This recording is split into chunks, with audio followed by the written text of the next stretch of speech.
We're learning Perek Beis Halacha Yidal on Hilchos Megillah. The Rambam begins, Mitzvahs Yom Habo Osa L'nei Kforim V'Hayoros. The day of the 14th is for those people who live in villages or in cities, which are not walled. V'Yom Hamisha Osa L'nei Krochim. And the 15th is for those who live in walled cities. We'll go down to the Peirush.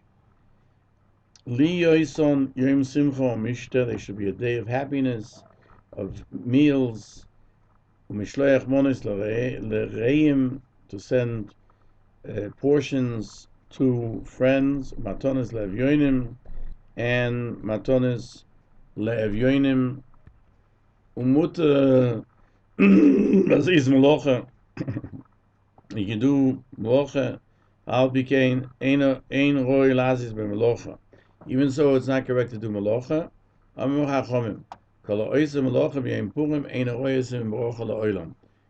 said anybody who does work on Purim will not see from that work any blessing.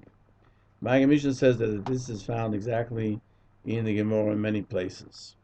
So the Magen Mishnah brings this as a machloikis, a disagreement. The Megillah, Hey B, the Rambam and the Riv, at the Poskim say that this was not something that was accepted as part of Purim, and the Torah cites that Purim you can do melacha, you can do work, and there where they was omitting a custom not to do it, you don't do it, and the person who does do so in a place where people don't do so will not see bracha. The Beis Yosef cites the Megillah, Hey on Beis 5b. I'm not Rebbe, not an Atiyah Purim. Rebbe even planted something in his field on Purim. The Gemara questions. Rabbi Yosef says, Simcha u'mishta v'yom tov. Simcha, happiness, that you can't eulogize. Mishta, that it's forbidden to fast. V'yom tov, that you can't do malacha. The Gemara answers that Rebbe lived in a city that they read the Megillah on the 14th, and he planted on the 15th when it wasn't Purim. So the Gemara asks for Megillah's Tainas at the 14th and the 15th. You make Purim, that you don't eulogize, etc. And Rebbe says that it's only coming to tell us that whatever's also on one day is forbidden the other day. And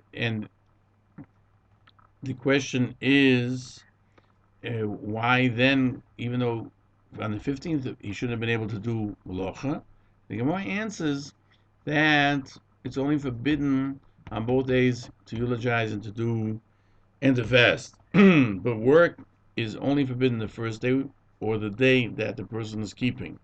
So the Gemara asks the question, Sharav saw a person seeding Pishtan on Purim, and he cursed him, and the flax did not grow. Why is that? The Gemara answers that he did it actually on his own day of Purim. Rabba Breda says that the only Klai only accepted that you don't eulogize, you don't fast, but Malacha they didn't accept for both days, because it says Simcha Mishta the first time when it's mentioned, and the second time it says Lazei Zoisom, what was accepted by the people, Yemei Mishta v'Simcha, only happiness or meals and happiness. It doesn't say Yontif, so it's left out. The Gemara says, if that's the case, why was Rav upset with that person who planted flax? And the answer, that since people in that community had a custom not to do so, he shouldn't have done so. And therefore, whenever you come to a place that's doing something, you can't stand out. If everybody's standing by Torah, you should stand.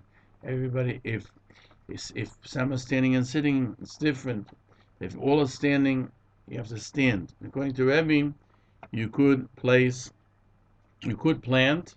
where there was no minig to forbade work on the second day of Purim, when you weren't, and he planted something which would bring simcha. They used to do this for children when they grew up, or it was just something that would be able to be for simcha.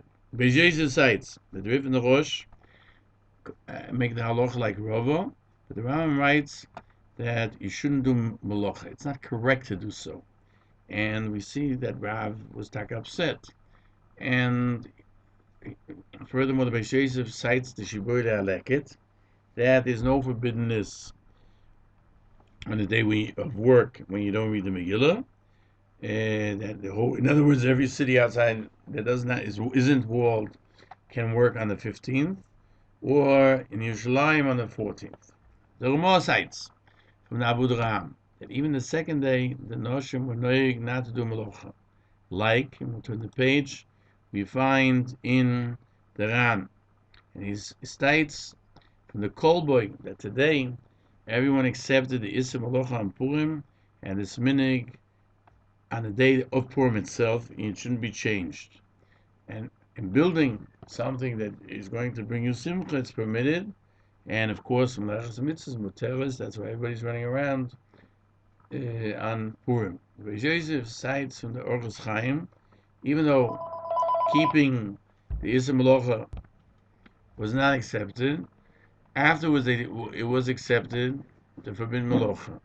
And Minadin, you shouldn't do Melacha, because this is happened in all Yisrael. We're talking here about Purim itself. Halacha Mishnah points out that the Rambam doesn't make a difference between places where you do or where you don't do Melacha, as they did in the Gemara. And furthermore, he asks a question that the Rambam doesn't say that if you're planting something which is for Simcha, you're allowed to do it. The Shulchan Aruch in 696, Sif Aleph says, Purim is mutter to do Melacha, and when they were noig not to do it, you don't do it. And the Ramah adds that today, they're noig in all the world not to do Melacha. The Machaber ends, and somebody who does it, does not see blessing from that Melacha. And the intent is from that Melacha. But if you're making a binyan, you're building a simcha, like preparing something for a wedding, for a son, or something for the king, it's permitted. And the Ramah adds, and you're allowed to do every melachas mitzvah, like writing piskei halachas, and you can do even melachas gemuras for Purim itself, like building staging, or setting up bands, or etc. Now the Rambam continues, B'nei Kvorim, the people of villages, shekanu v'kol b'sheni b'chamishi, who read it earlier than 14th and 15th, they read it before then. If they gave out money on that day, they were yotze. Meaning, Matanos Avyonim is an obligation, and it's not tied in exactly with the 14th and 15th, when they still were reading, which we no longer have, when they were reading on the 11th or 12th, if they gave out money, then they don't have to give again on Purim. The Maggid Mishnah cites the Mishnah in Megillah 5a and Gemara 4b. Why is this so? Because the Aniyim associate the Megillah with asking for money and receiving money. So the Rambam asks the question. The Rambam says, if they gave out money on the day of their reading, they're yotze. That means it's only past tense. But the brisa is that on that day you collect from them, which would seem that they have an obligation on the day that they're reading, rather than one that if they did so, they fulfilled their obligation. The answer is that since in the Mishnah it says mutorim, which would seem to infer that they're not obligated to give, then they're only permitted. Therefore, we have to explain the Rambam, the brisa that way, and the Rambam is therefore of the opinion that since you can give, you can even give it out that day, and that's what the Lechem Mishnah writes as well. Now, the Lechem Mishnah asks a question. The Gemara says the reason for giving out money is because when you read the Megillah is because the Aniyim associate the money with Kriyas HaMegillah, and you have to give it out on the day of the reading. Therefore, you can't read the Megillah on Shabbos. A different reason why you can't read the Megillah on Shabbos, because you can't give out money. How does the Rambam write that on the 13th is only a reshus? It has to be associated correctly with it. And he answers that when you can give out the money on the 14th and 15th, where the weekdays, that's different. So therefore, Shabbos you can't do it. Why you can give out money on the 13th, or the 11th and 12th, and we'll turn the page. Zu Rishus, it's permitted, which is not the case if it happens on Shabbos. You can't give out money. Then giving the Chalukah is more important on the day that they read it because of the tzedakah that's associated with it. That's what we find. You have to give matanos if you would be reading it on the day that you read the Megillah. When Purim happens on Shabbos, that this happens in Yerushalayim. When you have Purim Mishulish, where Yudalit is Friday, 15th is Shabbos, and the 16th is Sunday, you have to give them money on the day you read Megillah, which is the 14th, not after Shabbos. Why? Because the eyes of the Aniyim look to the Megillah as the proof that they're supposed to receive, as it's written in the Megillah, as it's commanded in the Megillah. The Rambam continues, but Simcha Mishta ain't oisem oisem al b'yom yedalad. Simcha Mishta you cannot do before, even if you read it earlier. And if they read it earlier, lo yotzu, they were not yotze. So this Purim shasor b'layla lo yotze yirei chayvosei. And so this Purim that they made by night, you're not yotze, they chayva. Even though people make a meal at night, that's not the main meal. The meal is by day. The Magen Mishnah cites Megillah, and it means that in the night of reading the Megillah. But certainly after Purim, certainly you're not Yotze, because Purim has passed us by, unless you started during the day and you continue into the night. The Agoyes Maimonides cites the Gemara in 7b, that the Rebbe says, why can't you be Yotze before Sudas Purim by night? It says Yemei Mishta for days.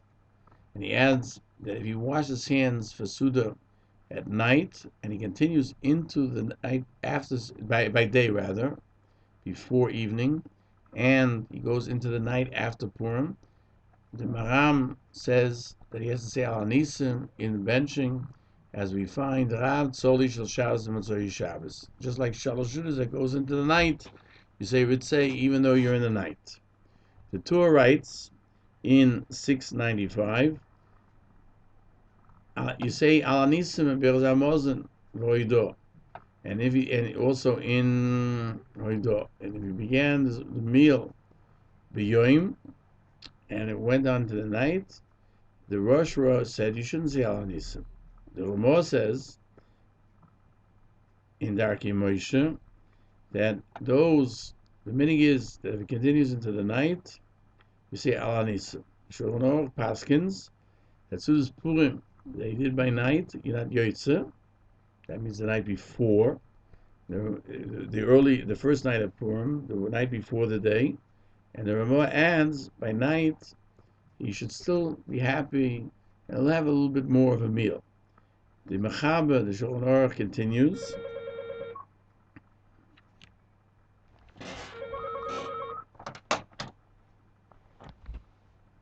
You say Al Anisim Be'ez HaMozen V'Biras HaOretz. And if he started the Suda by day and it continues the night, you say Al Anisim, because you go according to the beginning of the Suda, and there are those who say that you don't say it, and the Ramah says that you do say it.